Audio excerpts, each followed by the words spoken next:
So ಈಗ market up side ಹೋಗುವಾಗ ತುಂಬಾ ವಾಲಟಿಲಿಟಿ ಕ್ರಿಯೇಟ್ ಮಾಡ್ತಾರೆ, ಅಂದರೆ ಹೀಗೆ ವಾಲಟಿಲಿಟಿ ಕ್ರಿಯೇಟ್ ಮಾಡ್ತಾರೆ. ಸೊ ಈಗ ನಾವು ಅಪ್ ಸೈಡಲ್ಲಿ ಪ್ಲ್ಯಾನ್ ಮಾಡೋದಾದರೆ 1/3 ಕ್ವಾಂಟಿಟಿನ ಪ್ಲ್ಯಾನ್ ಮಾಡೋಣ. ಬಿಕಾಸ್ ಯಾಕಂದರೆ ಅನ್ನೆಸೆಸರಿ ನಮಗೆ ಡಿಕೆ ಆಗ್ತಾರೆ, ಸ್ಪೆಷಲಿ ಆಪ್ಷನ್ ಬೈಯಲ್ಲಿ ಹೇಳ್ತಾ ಇದ್ದೀನಿ, ಅನ್ನೆಸೆಸರಿ ಡಿಕೆ ಆಗ್ತಾರೆ.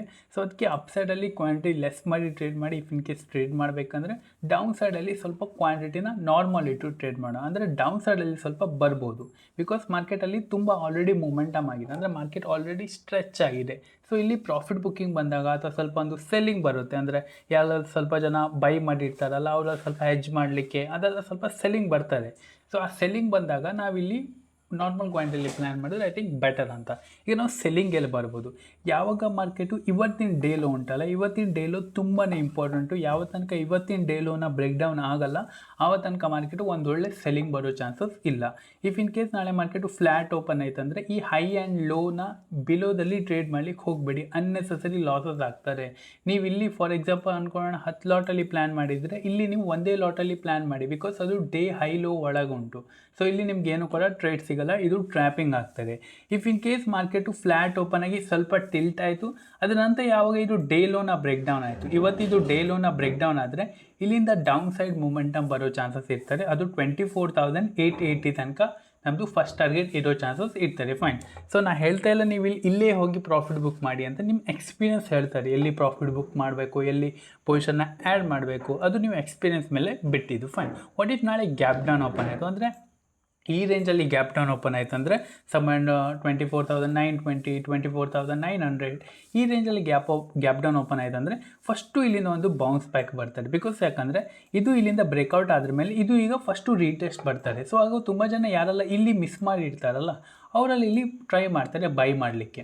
ಸೊ ಅವ್ರು ಬೈ ಮಾಡಲಿಕ್ಕೆ ಟ್ರೈ ಮಾಡಿದಾಗ ಇಲ್ಲಿ ಸ್ವಲ್ಪ ರಿಯಾಕ್ಟ್ ಆಗ್ತಾರೆ. ಆ್ಯಂಡ್ ಯಾರಲ್ಲಿ ಇಲ್ಲಿ ಸೆಲ್ಲಿಂಗ್ ಮಾಡಿದ್ದಾರೆ ಅವರಿಗೆ ಓವರ್ ನೈಟಲ್ಲಿ ಒಂದು ಒಳ್ಳೆ ಸೆಲ್ಲಿಂಗ್ದು ಪಾಯಿಂಟ್ ಸಿಕ್ಕಿರುತ್ತೆ. ಸೊ ಅವರು ಕೂಡ ರಿಯಾಕ್ಟ್ ಮಾಡ್ತಾರೆ. ಸೊ ಅಲ್ಲಿಂದ ಮಾರ್ಕೆಟು ಇಲ್ಲಿಂದ ರಿವರ್ಸ್ ಆಗೋ ಚಾನ್ಸಸ್ ಇರ್ತಾರೆ.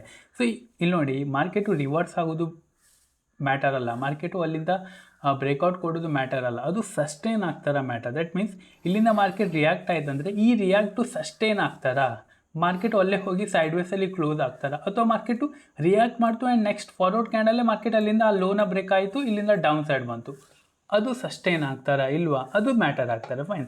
ಸೊ ಬ್ರೇಕ್ಔಟ್ ಮ್ಯಾಟರ್ ಆಗಲ್ಲ, ಬ್ರೇಕ್ಔಟ್ ಸಸ್ಟೈನ್ ಆಗೋದು ತುಂಬ ಮ್ಯಾಟರ್ ಆಗ್ತಾರೆ. ಫೈನ್. ಸೊ ಇಲ್ಲಿ ಕೂಡ ಬ್ರೇಕ್ಔಟ್ ಆಯಿತು, ಬಟ್ ಇದು ಸಸ್ಟೈನ್ ಆಯಿತಾ, ಇಲ್ಲ, ಸೆಲ್ಲಿಂಗ್ ಬಂತು.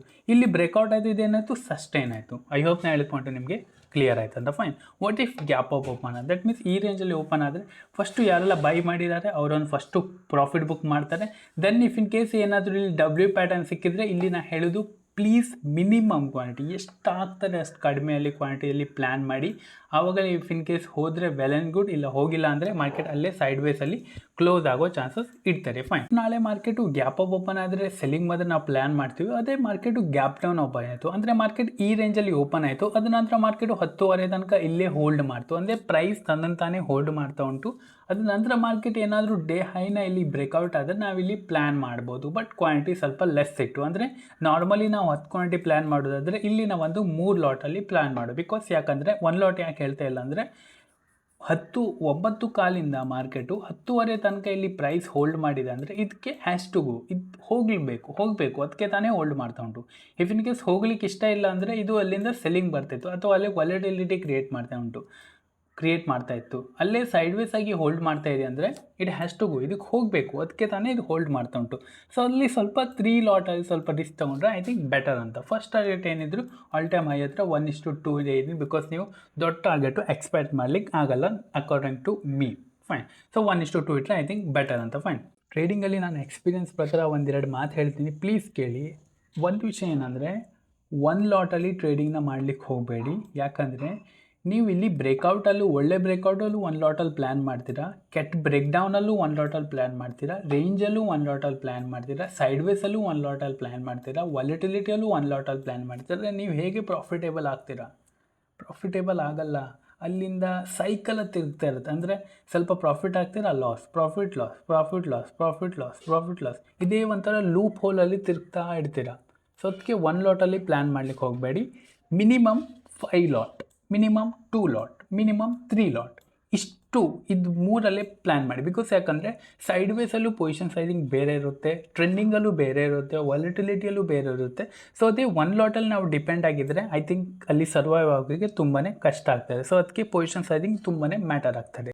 ಎರಡನೇ ವಿಷಯ ಏನಂದರೆ, ತುಂಬ ಜನ ಏನು ಮಾಡ್ತಾರೆ ಅಂದರೆ ಸ್ಟಾಪ್ ಲಾಸ್ನಲ್ಲಿ ತುಂಬಾ ಕನ್ಸರ್ವೇಟಿವ್ ಆಗಿಬಿಡ್ತಾರೆ. ಅಂದರೆ 30 ರೂಪಾಯಿ ಸ್ಟಾಪ್ ಲಾಸು, 40 ರೂಪಾಯಿ ಸ್ಟಾಪ್ ಲಾಸು, ನಮ್ಗೆ ಏನು ಮನಸ್ಸಿಗುಂಟು ಅದು ಹಾಕ್ತಾರೆ. ಮಾರ್ಕೆಟ್ ಏನು ಕೇಳ್ತಾ ಉಂಟು ಆ ಸ್ಟಾಪ್ ಲಾಸ್ ಕೊಡೋಲ್ಲ, ನಮ್ಗೆ ಏನು ಮನಸ್ಸಿಗೆ ಹೇಳ್ತಾ ಉಂಟು ಆ ಸ್ಟಾಪ್ ಲಾಸ್ ಕೊಡ್ತೀವಿ. ಅಂದರೆ ಫಾರ್ ಎಕ್ಸಾಂಪಲ್ ಅಂದ್ಕೋಣ, ನಾವಿಲ್ಲಿ ಬೈ ಮಾಡಿರ್ತೀವಿ.